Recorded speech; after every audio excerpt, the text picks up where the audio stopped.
आज से 13 साल पहले 2 मई 2011 को ये रात के 1 बजे की बात थी जब पाकिस्तान के एबटाबाद में अमेरिकन सोल्जर्स ने दुनिया के सबसे खतरनाक आतंकवादी ओसामा बिन लादेन को उसी के घर में घुसकर मार गिराया। देखो हुआ कुछ ये था कि ओसामा बिन लादेन ने साल 1993 से 2001 के बीच अमेरिका पर 3 घातक हमले किए, जिसमें सबसे पहला था साल 1993 का वर्ल्ड ट्रेड सेंटर अटैक, दूसरा था साल 1998 का यूएस एम्बेसीज अटैक और तीसरा और सबसे दर्दनाक था साल 2001 का 9/11 अटैक। इस 1993 ब्लास्ट में टोटल 6 लोगों की जान गई और हजारों की संख्या में लोग इंजर्ड हुए थे। इस 1998 एम्बेसी अटैक में टोटल 224 लोगों की जान गई और 4,500 लोग जख्मी हुए थे। और साल 2001 में जो 9/11 अटैक हुआ था, जो अमेरिकन हिस्ट्री का सबसे खतरनाक अटैक माना जाता है, उसमें 3,000 लोग मारे गए थे और हजारों लोग इंजर्ड हुए थे। अमेरिका को इतना ज्यादा नुकसान पहुंचाने के बाद अलकायदा जैसे खूंखार आतंकवादी संगठन को बनाने वाला दुनिया का मोस्ट वांटेड क्रिमिनल अमेरिका का अब तक सबसे बड़ा दुश्मन बन चुका था। ओसामा को मार गिराने के लिए अमेरिका की इंटेलिजेंस एजेंसी CIA ने कैसे कैसे क्या क्या प्लान किया, वो तो हम आगे इस वीडियो में समझेंगे ही। लेकिन उससे भी पहले 3D एनिमेशन की मदद से ये समझो कि अमेरिका के जाबाज कमांडोज ने यानी कि नेवी सील्स ने इस अमेजिंग ऑपरेशन को सक्सेसफुल बनाते हुए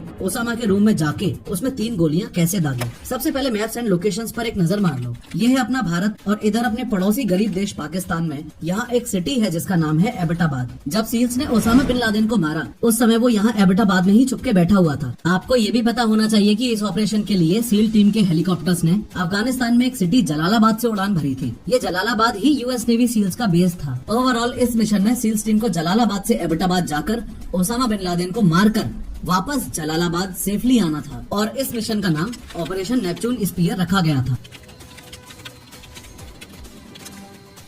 हुआ कुछ यूं कि आज से 13 साल पहले 1 मई 2011 की बात है, रात के 10:30 बज रहे थे। इस ऑपरेशन के लिए जलालाबाद के यूएस बेस में 4 हेलीकॉप्टर्स उड़ान भरने के लिए तैयार हैं। ये 2 तो हैं चिनूक हेलीकॉप्टर्स और ये 2 हैं ब्लैक हॉक्स। प्लान ये है कि ये दोनों ब्लैक हॉक्स तो उड़ के एबटाबाद जाएंगे और ये दोनों चिनूक यहाँ पर ही बैकअप के लिए स्टैंड बाय पर रहेंगे। अब देर रात में ये दोनों ब्लैक हॉक्स यहाँ से पाकिस्तान के लिए रवाना हो जाते हैं। सबसे बड़ा सवाल यहाँ लोगों के दिमाग में ये आता है कि ऐसा कैसे हो सकता है कि 2 अमेरिकन हेलीकॉप्टर्स पाकिस्तान के एयर स्पेस में फ्लाई करते हुए एबटाबाद जा रहे हैं और पाकिस्तानियों को खबर भी नहीं हो रही है, या यूं कह लो कि पाकिस्तान के रडार्स इन दोनों हेलीकॉप्टर्स को ट्रैक क्यों नहीं कर पा रहे हैं। तो इसका सिंपल सा आंसर है स्टेल्थ टेक्नोलॉजी। असल में इन दोनों ब्लैक हॉक्स को डिजाइन ही इस तरीके से किया गया था कि इनमें से ना तो साउंड डिटेक्ट हो और ना ही ये रडार में ट्रैक हो पाए। इन शॉर्ट इस पूरे हेलीकॉप्टर के ऊपर हेवी फैब्रिक की कोटिंग करी गई थी ताकि इसकी रडार और इंफ्रारेड विजिबिलिटी कम हो जाए। अब रात को करीबन 1 बजे दोनों हेलीकॉप्टर्स एबटाबाद में ओसामा बिन लादेन के कंपाउंड तक पहुंच जाते हैं। इससे पहले कि सील कमांडोज हेलीकॉप्टर में से उतरकर ओसामा बिन लादेन को शूट करें, ये बहुत ज्यादा जरूरी है कि ओसामा बिन लादेन के इस रहस्यमय दिखने वाले घर या कंपाउंड के स्ट्रक्चर को